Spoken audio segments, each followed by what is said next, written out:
La Commission européenne demande à son ancien président, José Manuel Barroso, des explications sur son embauche auprès de la banque américaine Goldman Sachs. L'actuel président de l'institution, Jean-Claude Juncker, l'a confirmé dans une lettre adressée à la médiatrice européenne. Il indique vouloir des clarifications sur ses nouvelles responsabilités et les termes de son contrat de travail et demandera l'avis du comité d'éthique ad hoc.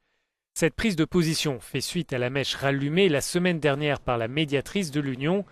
Emily O'Reilly s'inquiétait publiquement des conséquences de cette décision auprès des citoyens, toujours plus méfiants à l'égard de la classe politique.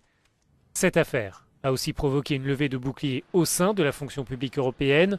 Une pétition circule pour dénoncer la décision de José Manuel Barroso de rejoindre un établissement bancaire accusé d'avoir eu un rôle dans la crise des subprimes en 2007. Mais Goldman Sachs est aussi impliqué dans la crise grecque. Le dossier est suivi de près au Parlement, mais le malaise est là. C'est un scandale, mais cela montre qu'il y a un problème en Europe et aussi dans les États membres, car c'est le même système. Les gens font des allers-retours entre le privé et le public et cela soulève des questions sur la façon dont fonctionnent nos démocraties. En l'état actuel des choses, Jean-Claude Juncker précise dans sa lettre qu'en cas de venue de son prédécesseur à la Commission, il serait alors reçu comme lobbyiste et non pas comme ancien président de l'institution.